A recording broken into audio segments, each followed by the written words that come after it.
Hello,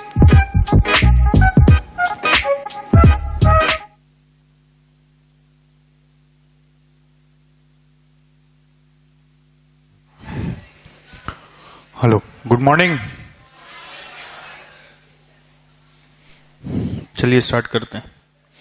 question number 5 में आ जाइए।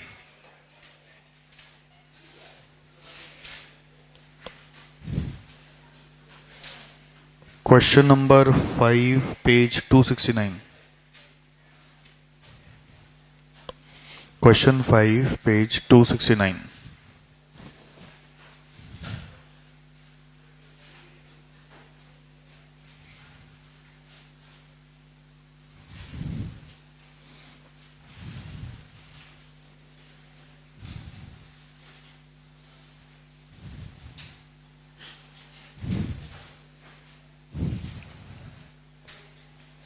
Ajay, a public company is responsible for the supply of domestic gas,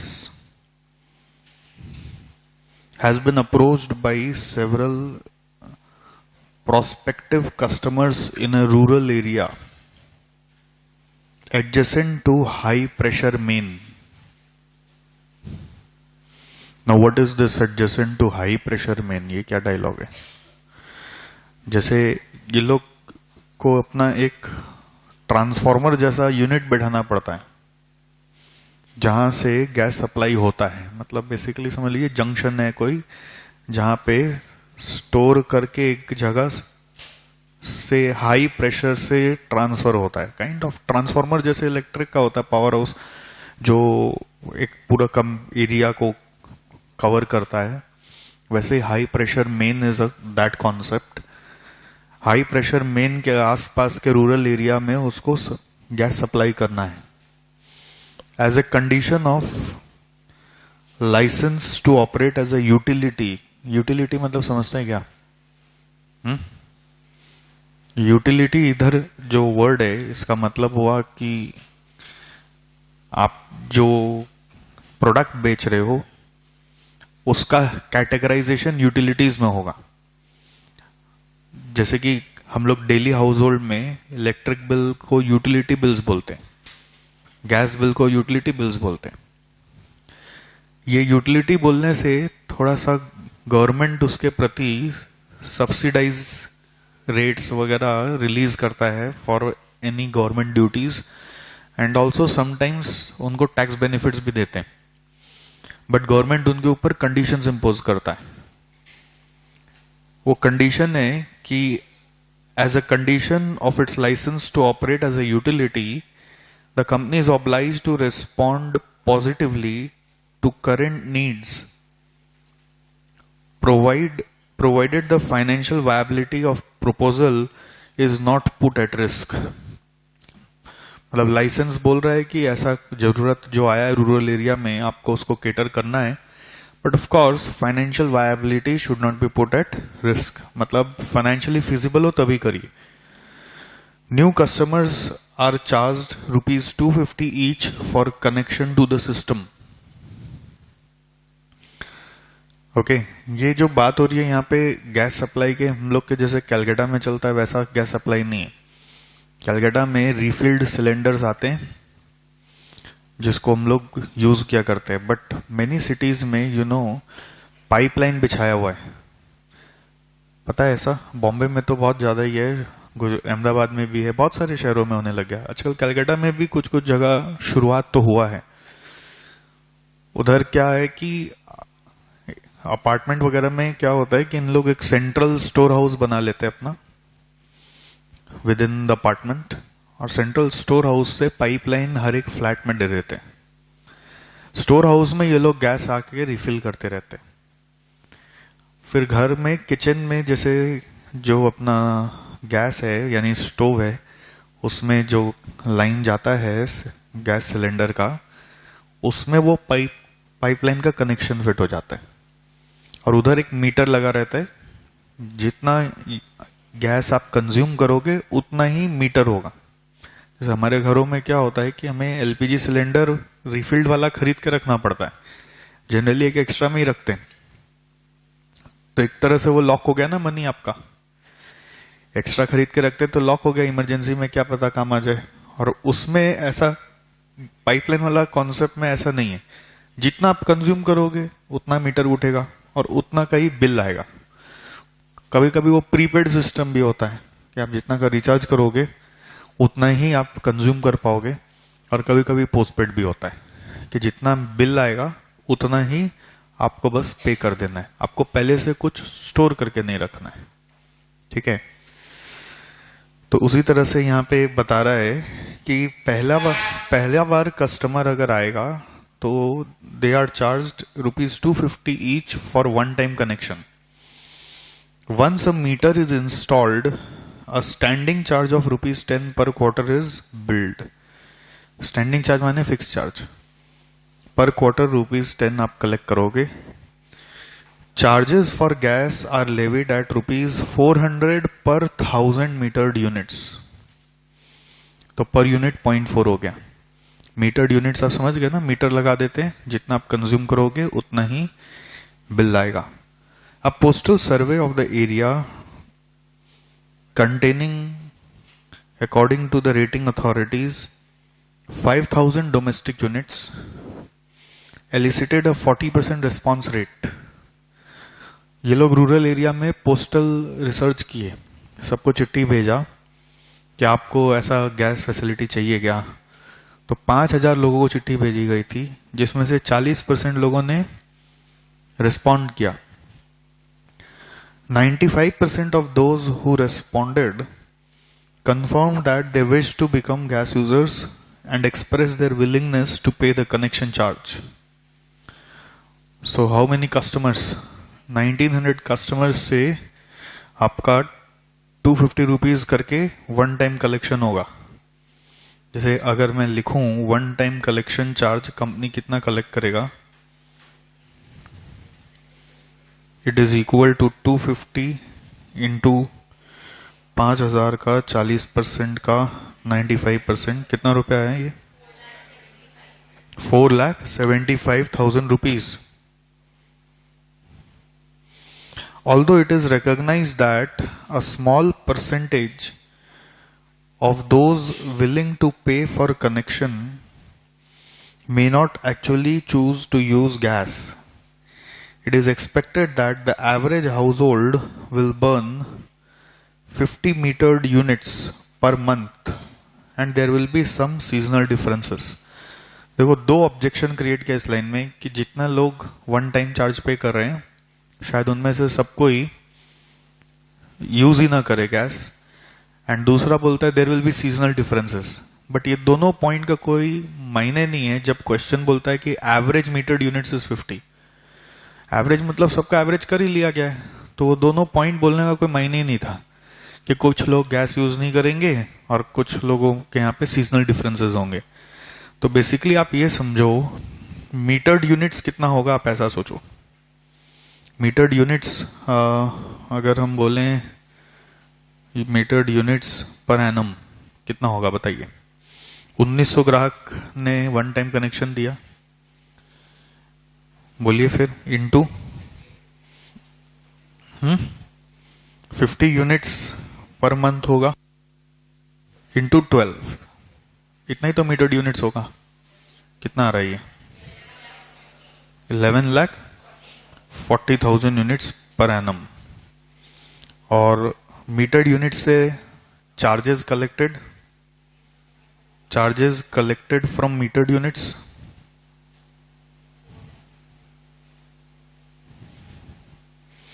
charges collected from metered units 11,40,000 into 0.4, कितना आ रही है? 4,56,000 per annum, correct? Okay. एक और standing charges collected कितना होगा एक साल का?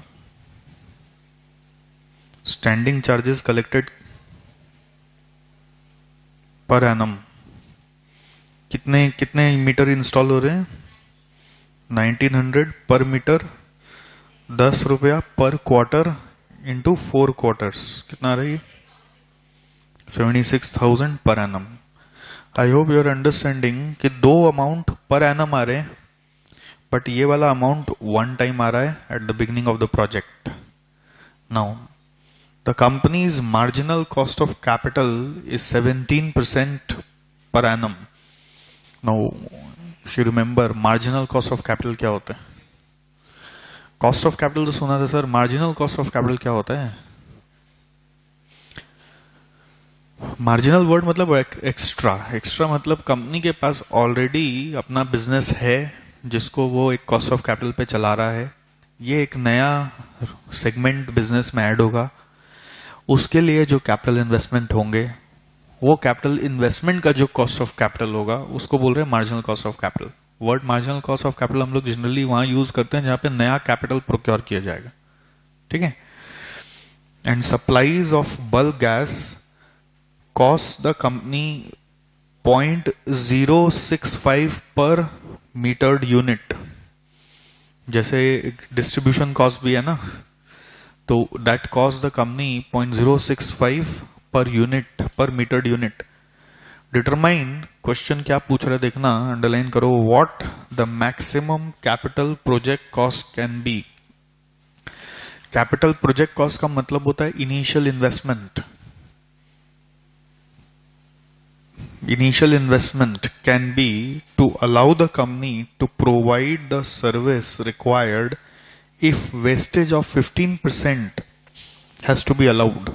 जैसे जनरली ये रूल ही होता है ऐसे बिजनेस में, मीटरिंग वाले बिजनेस में, चाहे वो इलेक्ट्रिक सप्लाई हो या फिर ये गैस सप्लाई हो, जहां पे मीटरिंग का कॉन्सेप्ट है कि जितना आप सप्लाई करते हैं उतना वहां तक पहुंचता नहीं है कंज्यूमर तक.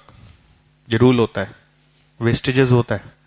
अब वो वेस्टेजेस कभी कहीं लीकेज हो गया, पता नहीं चलता है, कितना मेंटेनेंस वाला ध्यान देगा. या फिर कई बार होता है कि जो सब कुछ सही था पाइपलाइन में, बट मीटर में रीडिंग, जैसे होता है ना कि गैस वहां से निकलने लगा तब मीटर चालू हुआ, मीटर को रीडिंग लेने में 1-2 सेकंड का टाइम लग गया, तो 1-2 सेकंड में गैस तो रिलीज हो ही गया. ऐसा होता है. ये इलेक्ट्रिसिटी में भी होता है. जैसे एक सिंपल एग्जांपल बताते हैं इलेक्ट्रिसिटी में. सोचिए एक मेन मीटर है बिल्डिंग का, ठीक. फिर उस बिल्डिंग में 4 फ्लैट है और चारों फ्लैट में सब मीटर्स लगाए हुए. इलेक्ट्रिक सप्लाई से मेन मीटर का बिल आता है. चारों फ्लैट में इक्वली डिवाइड करके सब मीटर लगाए हुए, कॉमन एरिया का भी डिवाइड कर दिया गया. मतलब पूरा जितना लाइन दिया हुआ था पूरे बिल्डिंग में, सबको 4 सब मीटर में डिवाइड कर दिया मेन मीटर से. मतलब ऐसा नहीं कि कुछ सीधा मेन मीटर में जुड़े हुए. तो इंटरेस्टिंगली ये एकदम ऑब्जर्व फैक्ट है कि अगर मेन मीटर में बिल 1000 यूनिट का आया, सब मीटर्स में चारों को जोड़ेंगे 1000 से कम होगा. ये एकदम ऑब्जर्व फैक्ट है. मतलब जेन्युइनली सब चीज चला तो चारों जोड़ के 1000 नहीं आएगा, कम आएगा. वो रीडिंग पूरा आता नहीं. ये लॉस ऑफ रीडिंग होता ही है. ये में भी टेक्नोलॉजी का कुछ इशू होगा, शायद धीरे धीरे अपग्रेड हुआ ही है. ओके. तो वैसे ही यहां पे भी हो रहा है. यहां पे तो पाइपलाइन से इतना गैस ट्रांसफर हो रहा है, डिस्ट्रीब्यूशन हो रहा है, तो थोड़ा बहुत गैस कभी भी इधर उधर से लीक हो सकता है. तो that they are saying it has to be assume 15%. That means ये मीटर्ड यूनिट्स जो है उससे ज्यादा का सप्लाई कॉस्ट लगेगा. तो 5th नंबर से सप्लाई कॉस्ट पर एनम अगर हम पकड़े तो it will be 11,40,000 was metered units. That is to be divided by 85%, because 15% loss में चला जा रहा है, तो 85% ही सप्लाई हो पा रहा है. एंड उसका रेट है 0.065. कितना आता है?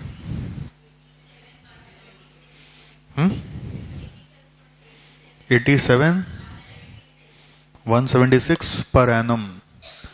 87,176 पर एनम. ठीक है. 87,176 per annum. Now pay attention. 87,176 per annum is my cost.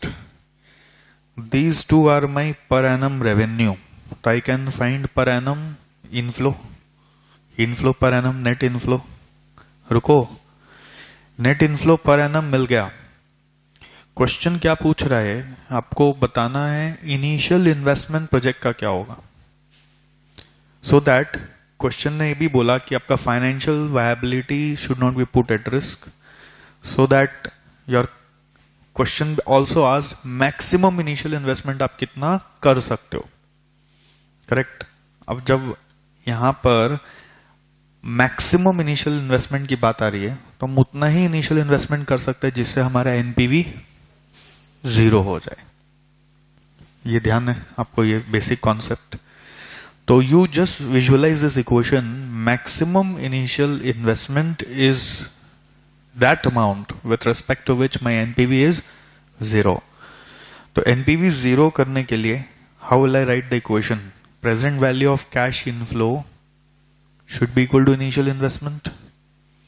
तो initial investment is equal to present value of cash inflows, और कैश इनफ्लो में ईयर 0 में आ गया है 4,56,000, that is in year 0, sorry not 456, 475 when this has been collected at the beginning of the project, year 0 में। I hope you are understanding my explanation। Initial investment is equal to present value of cash inflows। So year 0 में आपके पास आ गया 475, रुकिए ना एक minute, आप लोग लिखने में बहुत हड़बड़ कर रहे हैं। प्लस क्या होना चाहिए, जो नेट कैश इनफ्लो आ रहा है आपका वो ईयर 1 से आएगा। अब उसका प्रेजेंट वैल्यू कैसे आएगा, उसका लाइफ तो नहीं दिया हुआ है, लाइफ नहीं दिया हुआ है, लाइफ नहीं दिया हुआ है। तो यू शुड अज्यूम एक बिजनेस कब तक चलेगा, परपेचुअल चलेगा। वाई शुड यू अज्यूम कि हम लोग 10 साल से सप्लाई करेंगे रूरल एरिया में, हम लोग एक बार बिजनेस चालू कर देंगे परपेचुअल चलाते रहेंगे। तो परपेचुइटी का आप प्रेजेंट वैल्यू कैसे निकालते हैं, A/R। तो net cash inflow per annum जो है divided by R is your cost of capital which is 0.17, correct. That is only our maximum initial investment of this project. इतना मिलेगा तो हम इंडिफरेंट है, कमाई भी नहीं हुई नुकसान भी नहीं हुआ। ओके चलिए अब इसको लिखिए।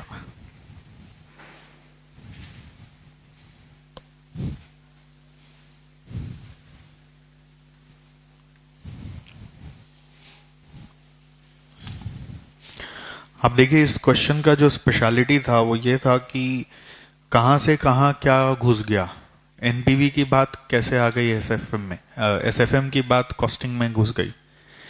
लाइफ साइकिल के सम्स में हो ही सकता है क्योंकि यहाँ पे इवैल्यूएशन मल्टीपल ईयर्स का होता है और मल्टीपल ईयर्स होने से टाइम वैल्यू ऑफ मनी कभी भी इंट्रोड्यूस कर जाता है। और टाइम वैल्यू ऑफ मनी का कॉन्सेप्ट कैसे क्लिक किया, क्योंकि क्वेश्चन ने कॉस्ट ऑफ कैपिटल बताया था। कॉस्ट ऑफ कैपिटल बताने से we use time value of money.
खत्म कर दीजिए भाई, समझ में आ गया। जो कॉपी कर लिए मेरा क्या इंतजार कर रहे हैं, आपको तो सब सिखा दिया मैंने।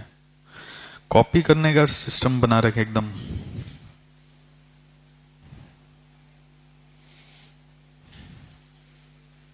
Net cash inflow per annum is equal to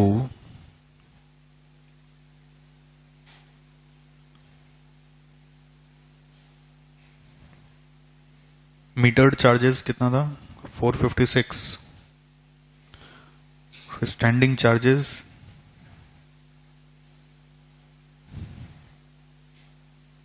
76. Less supply cost 87,176. कितना है ये? नेट कॉस्ट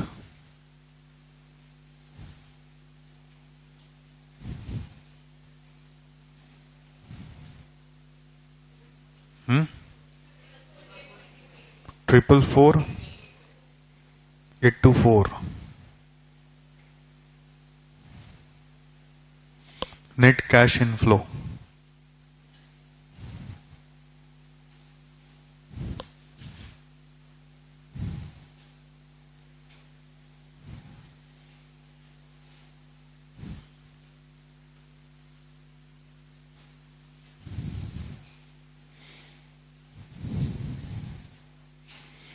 देखो maximum in capital project cost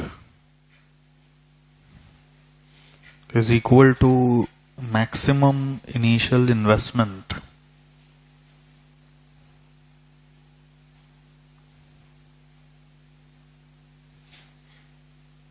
shall be the amount with respect to which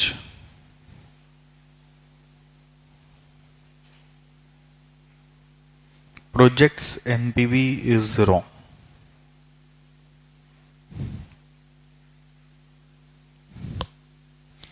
Shall be the amount with respect to which project's NPV is 0.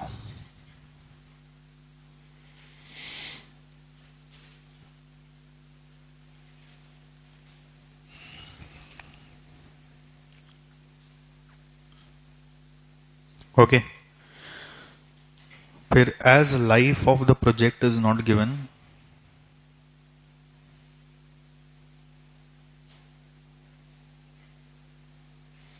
we are assuming it perpetual.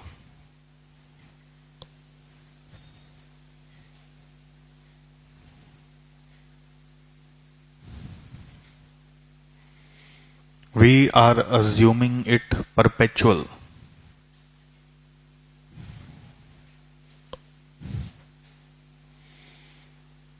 So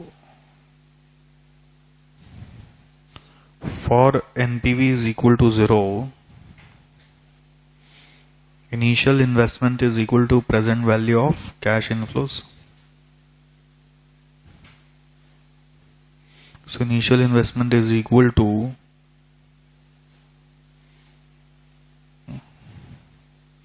ऐसे लिख देते हैं present value of cash inflows is equal to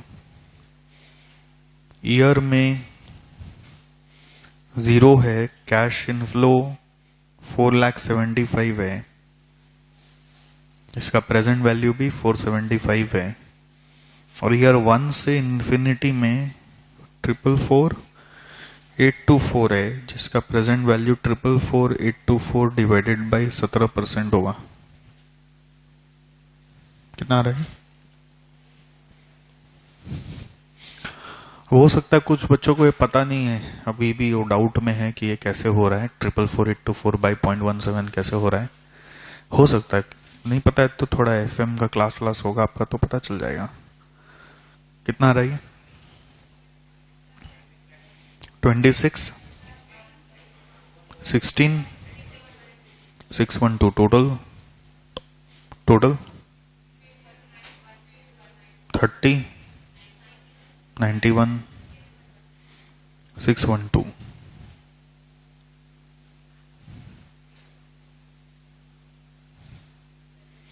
So that is therefore maximum initial investment is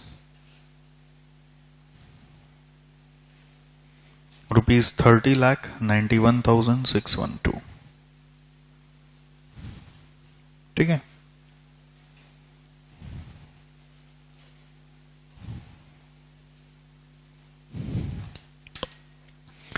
$30,91,612.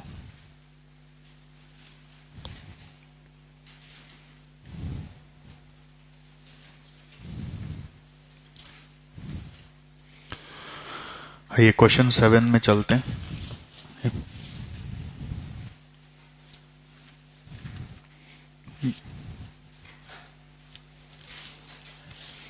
This is one very tricky question. Question 7 एक बार करने से ही exam में pen चलेगा, और ये अवेटेड क्वेश्चन है एग्जाम हॉल का। क्वेश्चन 6 अभी कौन सा किया आपने? 5 और 7 दोनों मोस्ट अवेटेड क्वेश्चन है एग्जाम के लिए।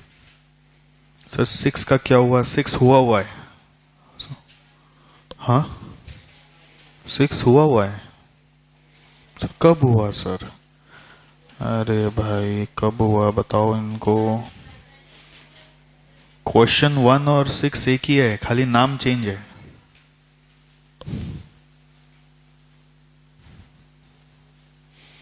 क्वेश्चन 1 और 6 एक ही है, सिर्फ नाम चेंज है।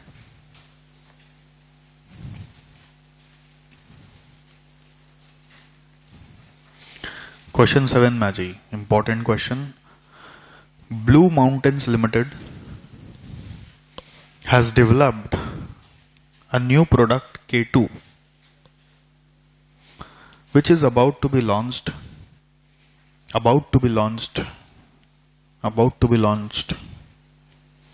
new product about to be launched into the market.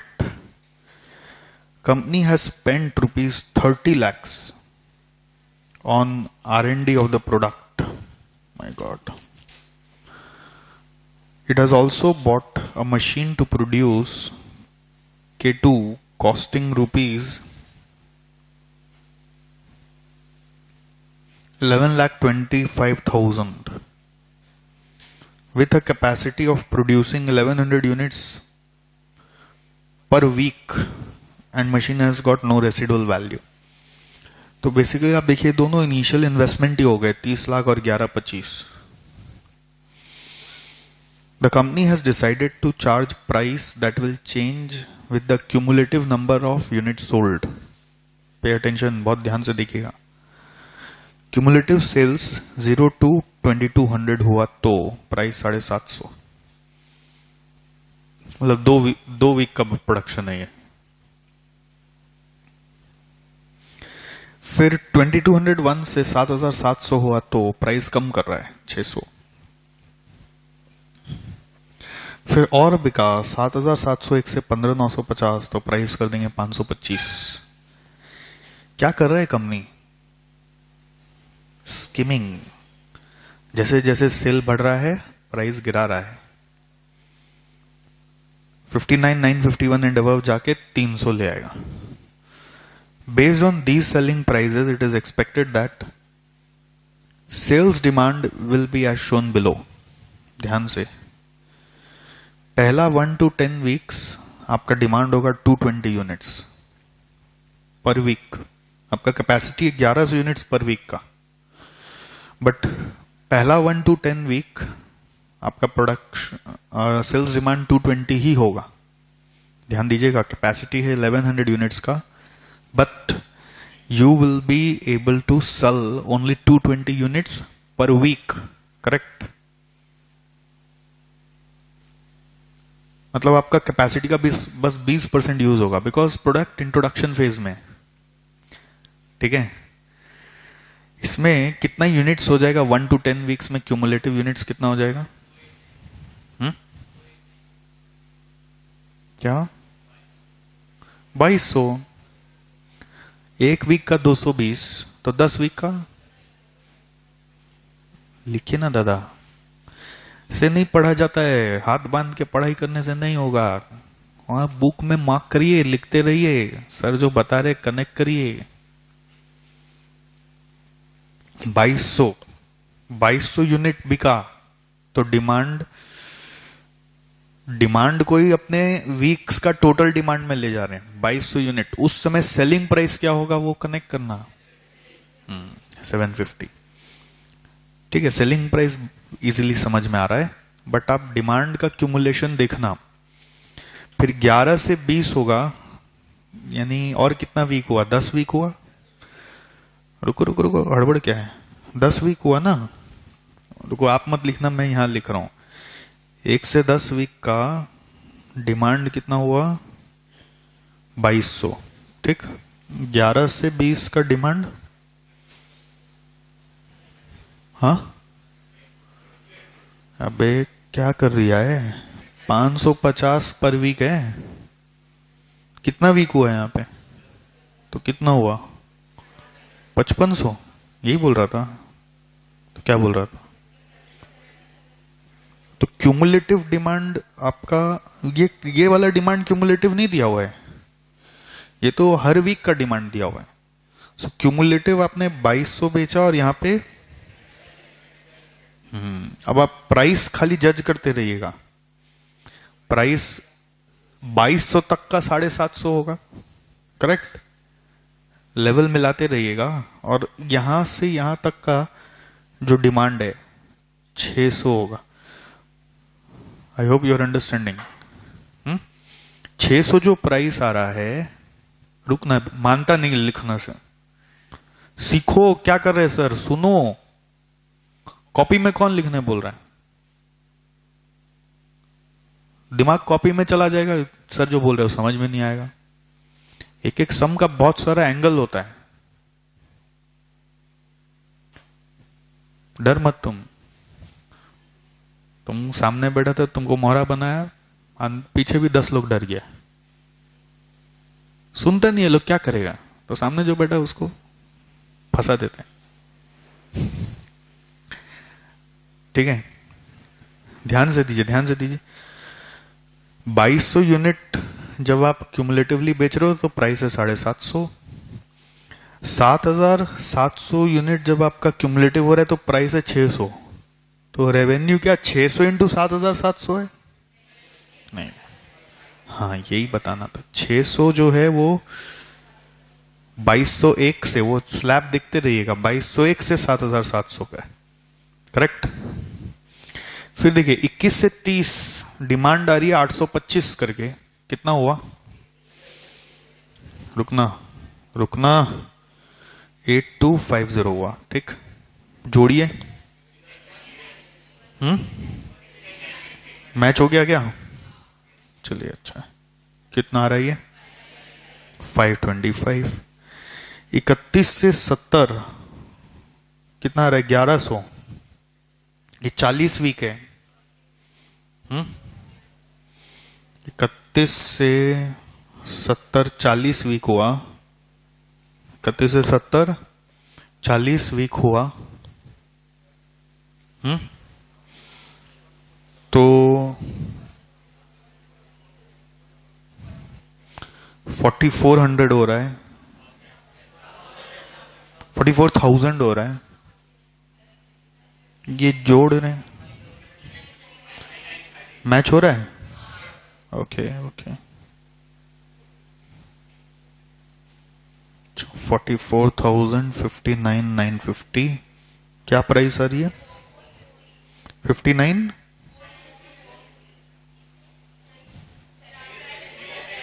अच्छा, प्राइस 450। ओके, नेक्स्ट 71 से 80 8800 हुआ, कितना?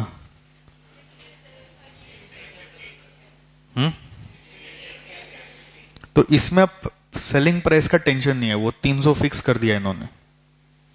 फिर 81 से 90 6600 हुआ, बोलिए तो। 75 350 300 फिक्स हो गया। फिर 91 से 100 4400। 79 750 300 और 101 से 110 2200 जोड़िए। 81 950 300। Thereafter there is no demand, मतलब प्रोडक्ट इज डेड। अच्छा, आपको ग्राफ समझ में आ रहा है क्या? देखो तो, डिमांड का लेवल देखकर सोचिए, इंट्रोडक्शन फेज कौन सा वीक तक है? इंट्रोडक्शन फेज कौन से वीक तक दिख रहा है? 1 to 10 दिख रहा है, बहुत कम डिमांड होता है उसमें, ठीक। फिर ग्रोथ फेज 11 से 30। अगर थोड़ा सा स्मार्ट वर्क करेंगे ना, नीचे नजर दौड़ाइए, देखिए हेडिंग दिया हुआ है, बट फिर भी कॉमन सेंस हम लोग सोच पा रहे हैं। हाँ जी, ये जैसे इंट्रोडक्शन फेज है,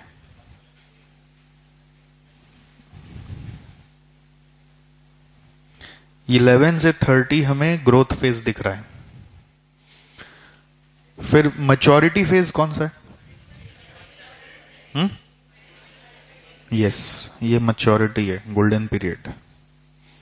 और फिर डिमांड डिक्लाइन करने लग गया ना। मैच्योरिटी में कभी डिमांड डिक्लाइन नहीं होता, उसके बाद rate of demand per week decline करने लग गया, तो दिस इज डिक्लाइन स्टेज। आगे पढ़ते हैं। Unit variable cost are expected to be as follows. First 2200 units पे 375। सो एक और कॉलम बनाया वेरिएबल कॉस्ट का। फर्स्ट 2200 यूनिट्स पे 375। Then next 13750 units means cumulative कितना हुआ, वहां क्यूमुलेटिव का कॉलम बनाएंगे। 2200 के बाद नेक्स्ट 13750 उसमें जोड़ेंगे तो नेक्स्ट 13750। Can you understand? 13750 इन दोनों को लेके चल रहे हैं। उस पे वेरिएबल कॉस्ट का रेट क्या होगा? 300। तो यहां 300, यहां पे भी 300। अंडरस्टैंडेबल। फिर नेक्स्ट 22,000।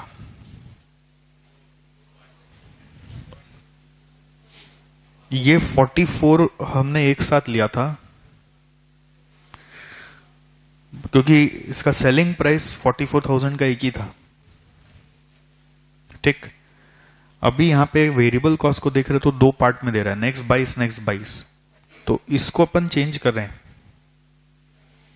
31 से 50, 51 से 70, 22, 22, ये आ रहा है 37,950, ये 520, ये 450 रहेगा। सेलिंग प्राइस में कोई चेंज नहीं है 44,000 के लिए, बट वेरिएबल कॉस्ट यहाँ पे 225 है, यहाँ पे 188 है। तो मैच्योरिटी फेज ये दोनों मिला के, तो मैच्योरिटी फेज में कंपनी ने प्रोडक्ट का वेरिएबल कॉस्ट क्यों गिराया?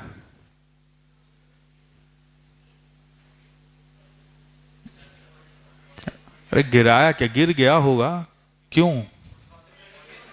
हाँ, इकोनॉमीज ऑफ स्केल। इतना वॉल्यूम, फुल कैपेसिटी पे काम कर रहे हो आप, इतना वॉल्यूम पे काम हो रहा है तो अपने आप गिरेगा, करेक्ट।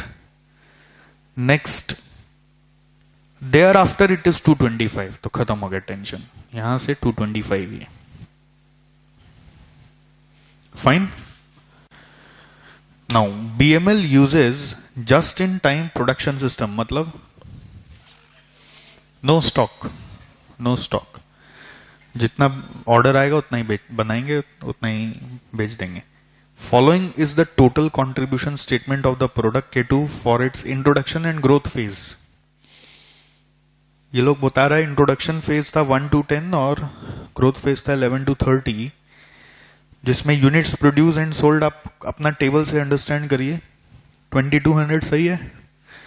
और ग्रोथ फेज में ये दो पार्ट में क्यों दिखाया बोलो तो, 5500 और 8250 को चेक करिए, क्यों आप भी ऐसा ही करते अगर करते तो, क्योंकि उसमें सेलिंग प्राइस चेंज हो जा रहा है।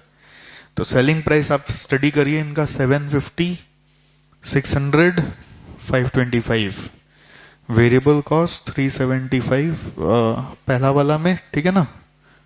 फिर 300, 300, सो कंट्रीब्यूशन पर यूनिट आ गया, टोटल कंट्रीब्यूशन आ गया, राइट। कई बार एग्जाम में होता है कि पूरा सम सॉल्व करके दिया हुआ है तो आपको समझ में नहीं आएगा हमको क्या करना है भाई, तो लास्ट में आपको बोलेगा खाली थ्योरी में लिखो, कमेंट करो कि यहाँ पे हो क्या रहा है, माजरा क्या है, कंपनी क्या स्ट्रेटेजी फॉलो कर रहा है। देखने से लग रहा है प्रैक्टिकल क्वेश्चन हो सकता है बन जाए थ्योरी क्वेश्चन, बट यहाँ पे थोड़ा सा प्रैक्टिकल भी है, थोड़ा सा है इस सब में। दैट इज पार्ट 1 क्वेश्चन का बोल रहा है, prepare total contribution statement for remaining 2 phases of the product life cycle. अब क्या है, जिसका कॉन्सेप्ट क्लियर है चैप्टर का, वही पकड़ पाया कि 2 फेज कैसे जज करेंगे। क्वेश्चन ने तो बताया नहीं ना यहाँ पर कि कहां से कहां तक मैच्योरिटी फेज है, कहां से डिक्लाइन फेज शुरू हो गया। तो ये आपका जजमेंट होगा कि मैच्योरिटी फेज कौन सा है और डिक्लाइन फेज कौन सा है।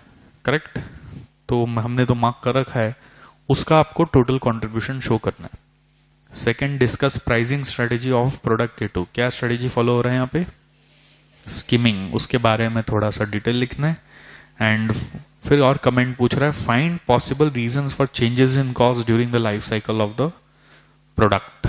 तो ये जो कॉस्ट चेंज हो रहा है, जैसे मैंने एक आपसे पूछा ही, मैच्योरिटी फेज में कॉस्ट क्यों घटा, इकोनॉमीज ऑफ स्केल।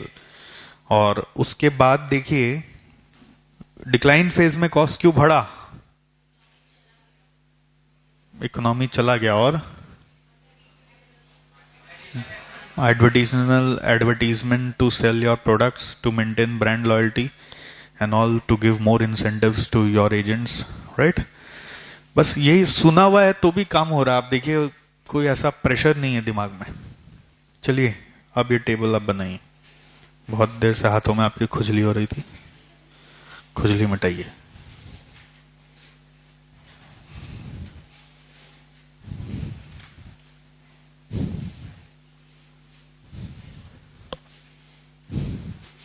ये टेबल ही इस क्वेश्चन का आधार है। अगर ये टेबल बन गया तो सम हो गया।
हुआ?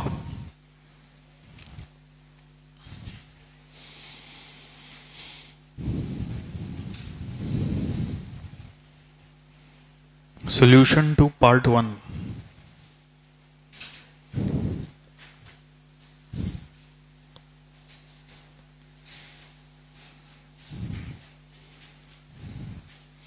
Statement showing total contribution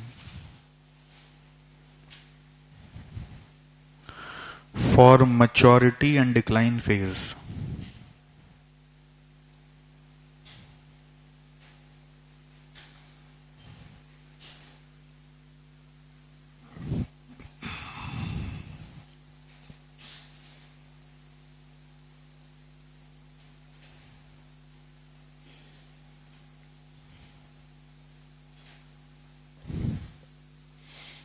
Particulars maturity decline. कैसे लिखे मैच्योरिटी के अंदर कॉलम्स? 31 to 50, 51 to 70. डिक्लाइन में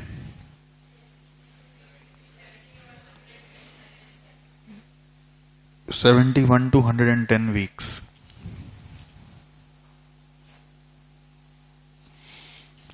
Then volume.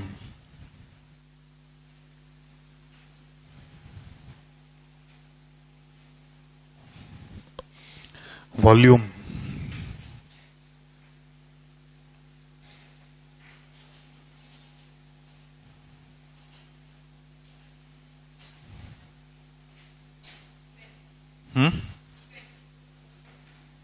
कितना? 22 और यहां पे सब जोड़ के कितना है? ये सब जोड़कर 22 आ रहा है.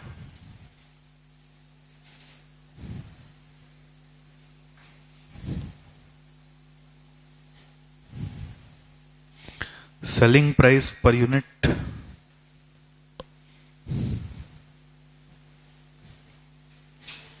450 और 300.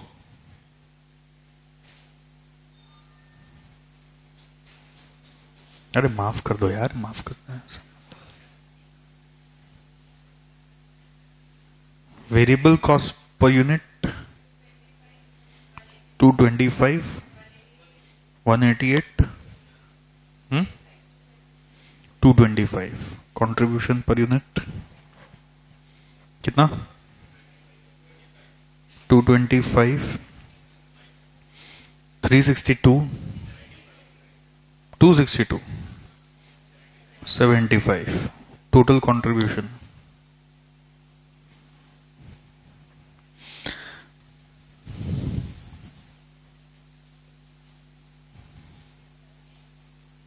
हम्म 49 lakh 50,000, 57, 64, 16 lakh 50.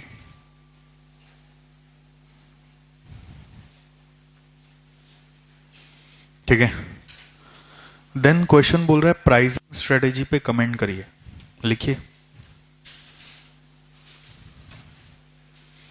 Part 2, pricing strategy of the company.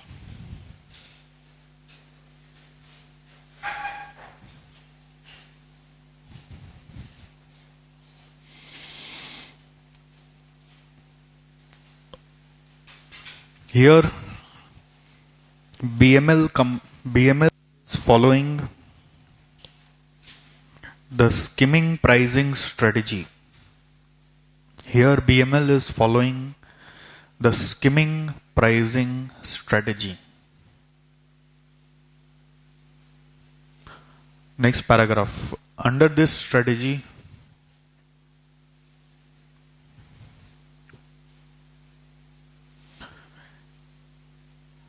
the company keeps high price of its new product, high price of its new product in the introduction phase,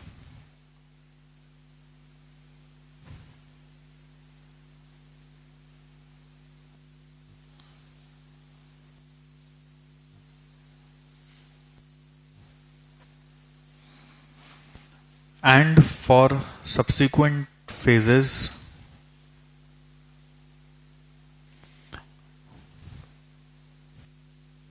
the prices are reduced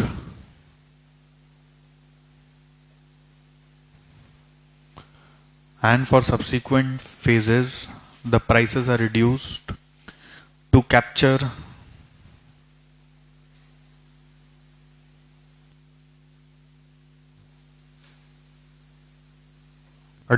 additional market demand.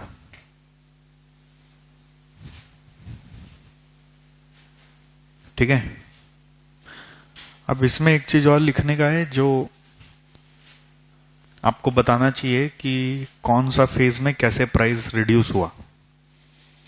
जैसे in initial next paragraph करके, in initial introduction phase of first 10 weeks, the company sold its product. The company sold its product at highest selling price of rupees 750. The company sold its initial product at highest selling price of rupees 750.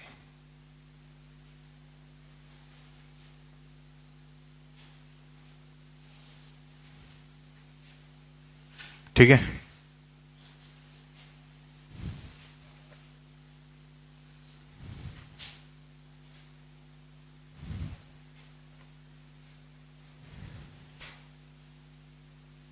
Next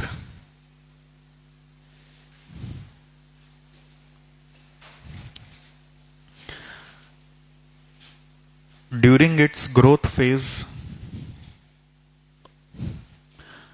from 11 to 30 weeks, during its growth phase from 11 to 30 weeks,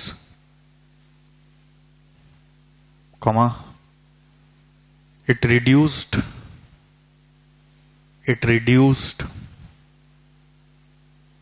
its price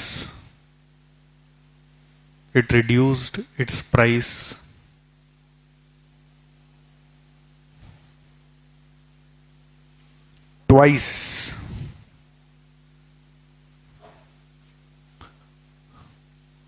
correct दिख रहा है ना, twice reduce किया।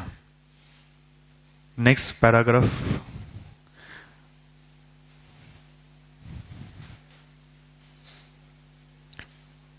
similarly in maturity phase and decline phase,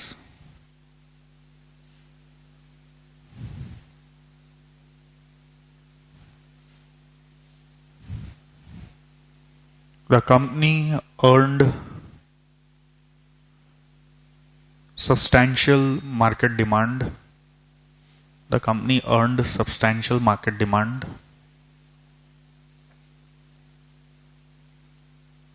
by reducing its prices.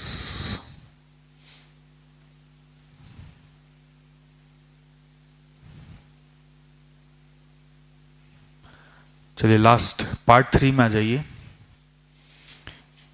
Find possible reasons for changes in cost during the life cycle of the product. K2 लिखिए, reasons for changes in cost during life cycle.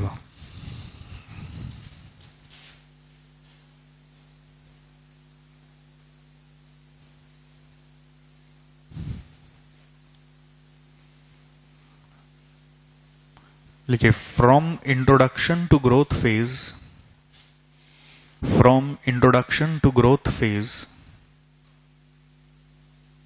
comma,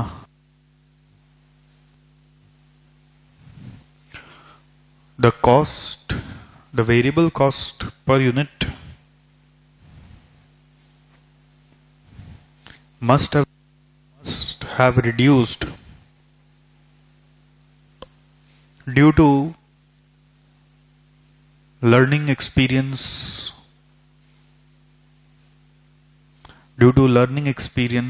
of the company.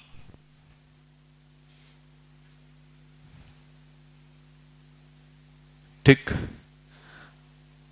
The next paragraph, the cost was least during maturity phase. The cost was least during maturity phase.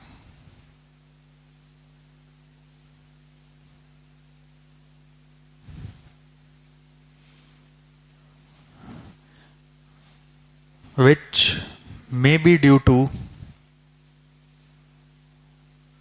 economies of scale,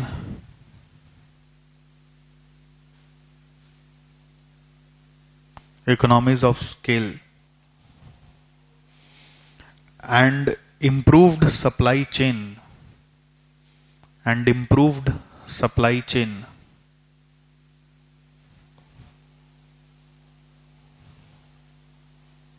Tick. Last, the rate of cost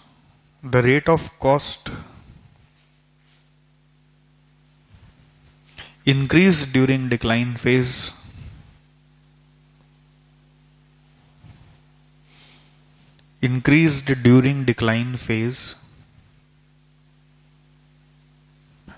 Which may be due to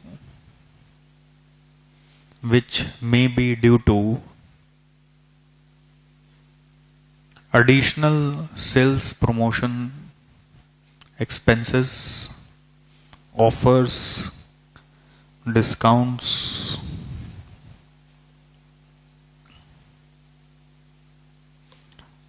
loss of economies of scale,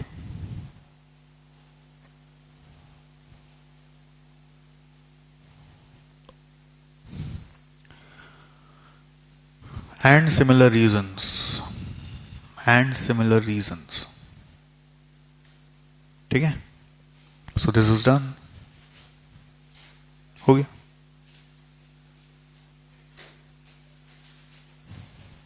chapter खत्म? सारे sums हो गए ना? Okay, take a break.